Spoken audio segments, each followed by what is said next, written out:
All right, welcome. Today we're diving deep into a really complex and honestly fascinating historical topic.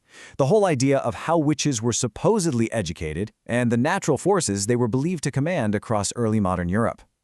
You know, for most of us, when you hear the word witch, one single image probably pops into your head, right? It's an image that's been baked into our minds by centuries of folklore. But the historical reality? Oh, it was so much more diverse, so much more complicated.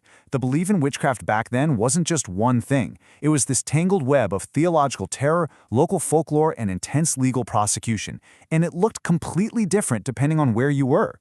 So, to explain where all this forbidden knowledge came from, the popular imagination cooked up these incredible stories of devil's universities. Basically, dark, twisted mirrors of the real academic institutions of the time. These legends were a way for people to get their heads around how someone could possibly acquire such dangerous supernatural power. Okay, let's start with the Scholomance. This is a place that's just woven into the fabric of Romanian folklore. The very idea of a formal school for black magic, totally hidden from the world, was incredibly powerful. It suggested that witchcraft wasn't just some random superstition, but a structured, learnable, well, a science. An anti-science, you could say, taught by the ultimate anti-professor. And this is where it gets really revealing, the supposed curriculum. This wasn't just about general evil stuff. It was highly specialized. The focus on riding dragons to control the weather, that speaks directly to the deep-seated anxieties of a farming society, especially during the Little Ice Age, when one bad hailstorm could literally mean starvation. But the tuition, oh, the tuition was steep. One student's soul, forever bound to the devil to serve as the weather maker, becoming a permanent source of the very storms everyone was terrified of. So now, let's jump over to Spain, where we find the legend of the Salamanca cave. What's so fascinating here is the setting. We're not in some remote mountain lake anymore. We're in a cave underneath a church in a famous university city. See how that frames things differently?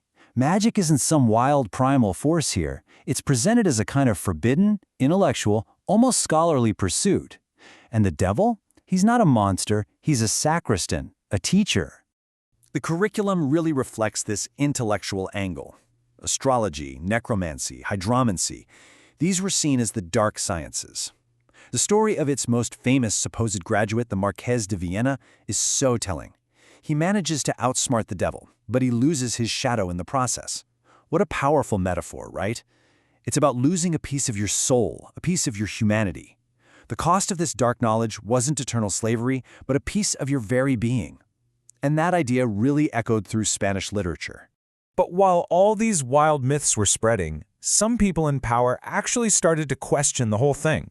This quote is just extraordinary. It's from a real Spanish inquisitor, Alonso de Salazar de Frias. After investigating this massive witch trial, he basically came to the conclusion that the confessions were just the product of fear and suggestion. This is a huge turning point, a flicker of rationalism that led Spain to pretty much give up on witch burning way earlier than the rest of Europe. Okay, so if these big, scary devil's universities weren't real, then how was magical knowledge actually passed around? Well, the historical record points to something much more scattered, much more practical, and way more personal. It was a far cry from the high drama of the Scholomance or the Salamanca cave. In France, a big part of the answer was the printing press. These cheap little books, known as the Bibliothèque Bleue or Blue Library, started popping up. And inside them were grimoires, books of spells like Le Petit Albert. They were basically DIY magic textbooks for the common person. They totally removed the need for a demonic teacher. You could find practical recipes for everything from love potions to charms that could paralyze a thief. Magic was being democratized, in a way, but that also meant it became a source of very real local conflict. When anyone could own a book of secrets, a simple argument between neighbors could spiral into deadly accusations of sorcery. And this chart just lays the difference out perfectly. The legend? That was a grand theological drama all about supernatural power and what it would cost your eternal soul. The reality? It was a fragmented, practical, and super localized tradition all about solving everyday problems, and the knowledge was passed down through family lore or a forbidden little book. The biggest risk wasn't damnation. It was getting caught and prosecuted. Now, up in Scandinavia and Germany, you find this Cyprianus, or Black Book tradition. This represents a completely different model, self-initiation. There was no school, no teacher. The book itself was the source of all authority. And to unlock its power, which was often for really practical things like good fishing or protection, the user had to do something deeply transgressive.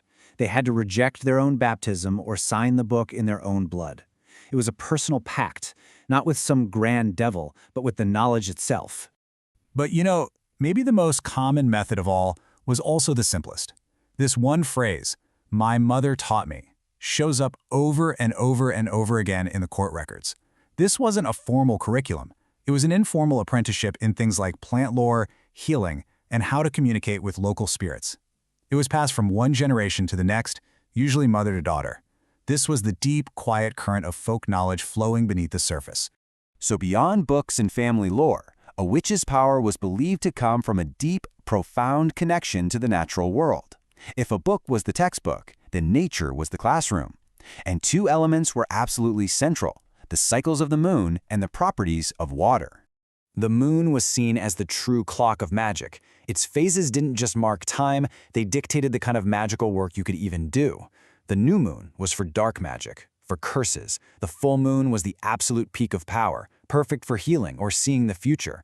And the waning moon? That was for banishing things, to make a fever shrink or a bad habit disappear, or to weaken an enemy. This was a whole cosmology tied directly to cycles people could see in the sky every single night. Water was also seen as a hugely powerful tool. In German-speaking areas, that constant fear of crop failure led to the belief in Wetterzauber, or weather magic. The ritual itself was believed to be brutally simple. A witch would find a stream or a pond, strike the water to raise a mist, and that mist would supposedly rise up and form destructive storm clouds. You can see the direct, terrifying link people made between a magical act and a catastrophic natural event. And here's the truly tragic part. Water had this terrible duality. It could be a witch's weapon, a source of incredible power to be bent to her will. But it could also be her final judge. The so-called swimming test was based on this horrific logic. Since water is the holy element used in baptism, it would physically reject an unholy body. If she floated, she was guilty. If she sank, and let's be honest, often drowned, she was declared innocent. Water was both a tool of magic and a brutal tool of persecution. So the key takeaway here is that all these different threads, the myths, the practices, the beliefs, they didn't come together in the same way everywhere. The Witch of Germany was not the Bruja of Spain or the Sorcière of France. So let's pull back and see how these threads wove together to create a totally unique portrait of the witch in each region. This table really synthesizes everything we've been talking about. Look at the German tradition. You see it's dominated by that fear of the climate, embodied in the Wetterzauber ritual and the myth of a black school. But then you shift to Spain, and it's a whole different story. You have the intellectual myth of the Salamanca cave, but it's ultimately defined by the official skepticism of the Inquisition. And then there's France, where the tradition was all about that practical, book-based magic culture of Le Petit Albert, which often put magic right at the heart of local rural disputes. There was no single story of witchcraft, there were many. Ultimately, the history of witchcraft is really a story about how societies build systems of knowledge, some mythical, some practical, to explain what they can't understand and to try and impose some order on a chaotic world. And that leaves us with one final thought to chew on. What shared beliefs are we codifying into accepted knowledge today in the face of our own anxieties, just to make sense of our world?